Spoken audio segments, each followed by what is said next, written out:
Welcome back, friends. This week's Shot of Serotonin is a bit different than weeks past. I didn't go with a very specific or particular theme, but don't worry, these stories entail very good news and very good feels. So, Jeremy, I did try to do a tropical theme, but everything turned up vacation fails, and that needs no further explanation.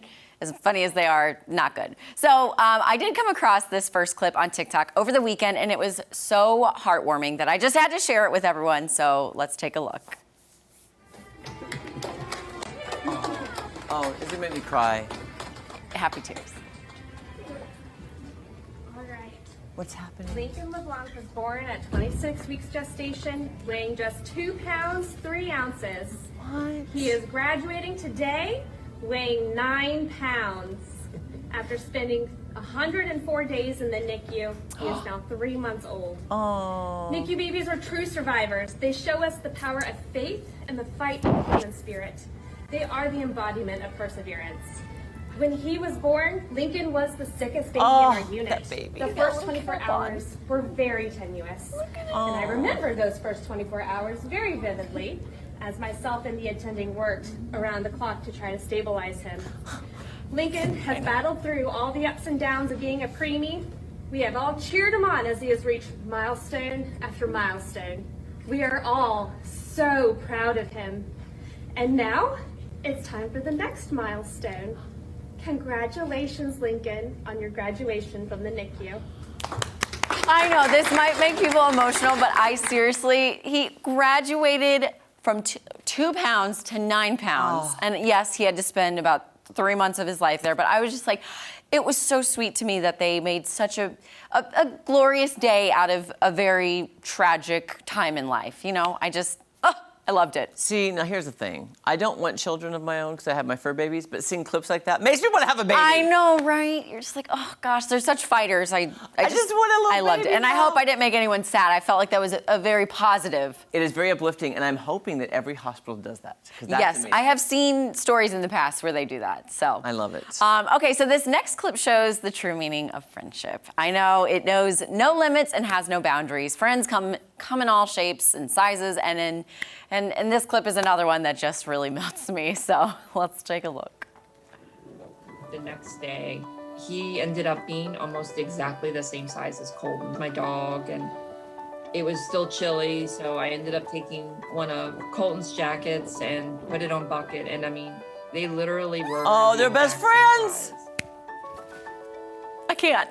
Colton connected right with Bucket, and in my mind, I didn't know, like, oh, should I put my dog with my calf? Because I didn't know if that was a normal thing. I had no Look how experience with cute. that. And so I just took a chance, just put them together, and then it was like 2 peas in a pod. They just walked around together, then all of a sudden I saw them starting to run together. I'm grinning ear to ear. I want a cow And then now. they were playing together. I want a baby and a cow. You want a baby cow. I want a baby cow. At one point, I was just like, I'm just gonna let this friendship be because Is that a they regular wanted sized to cow, be though? together. No, And it was Oh. just that's the still cutest thing in like the world. babyish. I mean, will it grow to be big? Okay. Obviously, Bucket's gonna grow. I mean, he's gonna be a big steer, and it was like, okay, he keeps getting bigger, and Colton is not gonna obviously get any bigger. Oh gosh, it got big. I always supervise sweet. them together, but luckily, as Bucket grew, their play didn't change really, and Bucket was very conscious of his size at that point. But now he's over 1,000 pounds. Over 1,000 pounds. Okay, so Bucket's owner actually bought him from a cattle auction. No one wanted him as a calf due to his small stature. So this woman rescued Bucket, brought him home to Colton, her dog, and I just love how he got a forever home with a best friend in the form of a dog. I know you had your baby deer in your backyard, and I said, don't touch it because we want the mom to come back. I knew that. But I'm kind of hoping that maybe it just keeps coming around and like maybe one of your dogs befriends it, like a little Bambi moment. I wish that would happen, but it was very, very funny because I have several of those baby deer on the property, and I knew not to touch it because I was like, I don't want to interfere with nature. Yeah. I like to look. But I was sitting on the deck with a glass of wine. Maddie scared me to death. All of a sudden, a baby deer from in the woods ran at the speed of light across to the other side of the woods. I was like, what is happening? What is that? It was like the baby deer was just sprinting across. Yeah. Have fun, baby dear. I know, have fun, baby dear. But that's what I'm saying. I love, and there's so many stories like this where, you know, a lion and like a mouse become friends. Yeah. I don't know, that's probably not true. But, you know, the most It could. unsuspecting animals become the best of friends, take care of each other. Maddie, I love it when a dog and a cat sleep together. I- mean, you know, right? when they're cuddling and they're just like, Yeah. I love that. I know. To me, that is just. And just the fact that she rescued him, and then as he grew to over 1,000 pounds, like, he still was the same. See, you know. I think animals they're much smarter than we give them credit for. Yeah. Because they know exactly Especially what they're cows. doing. Oh, yeah. Yeah.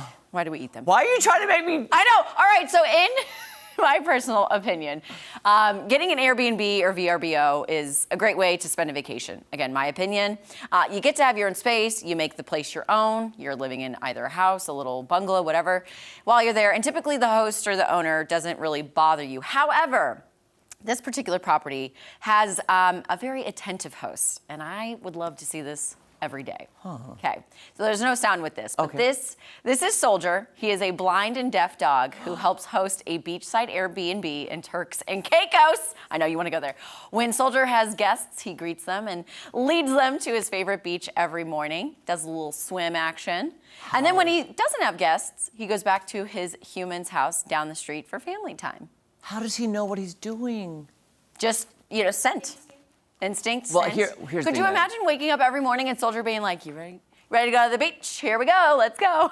But here's my thing. As a pet owner of a blind dog, it just, to me, I am always so, if I was the owners, I'd be too worried about him getting lost, not knowing where he is, can't find his way back. I know dogs are smart. My dog is recently blind, so he's still running into walls. Figuring it out. He's figuring it out, so it makes me nervous, but I'm like, don't drown. I couldn't find information for how long Soldier's been blind and deaf, but I mean, Because you can't call for the dog. right. But he knows, I think, sense just kind of pattern of everything. I wish I could get him and my dog together so we could teach him a few things. Teach him a few Because my poor things. dog, I love Buddy so much, but him being blind has been so hard on me because. And what'd of you that. say? Teach an old dog new tricks. Right. We have to. Yeah. We have to somehow, because he keeps running into walls, Maddie. I know. Poor thing. And it makes me sad. I'm so sorry. I know. It breaks my heart. He needs a baby cow to befriend him, and then also he needs Soldier to help guide Yes. him. And then I'm going to have a baby just to take over everything. And then the baby will be the baby boss. Yes, totally. And at the Ray Branch. There you go. I love that so much. So that's all I got for this week's Shot of Serotonin. Like I said, it's a little different than like the nostalgic stuff, but I was feeling like in a very good mood after I saw that first clip of the baby graduating the NICU, and I was like, I need heartwarming. This Maddie, is that serotonin week is heartwarming. I'm going to put you on the spot then. Did that provoke any like instincts in you when you saw that baby in the NICU? Not yet. I'm just kidding with Not you. yet. I am I'm good. just giving you a hard time. We've got the puppy See, still, you've got a house full. You're so good. Like I said, Geraldo gave me a list of things I have to teach Tootsie. We have to work on Tootsie with, and I was like, no, I want her to jump on the couch. By the way, he's much more strict than I would be. Ever. He's much stronger-willed than I am. All right, guys, don't go anywhere. Our friend Michael Babcock from TMZ will be joining us with today's hottest Hollywood headlines. We'll be right back. I feel like I hear, baby.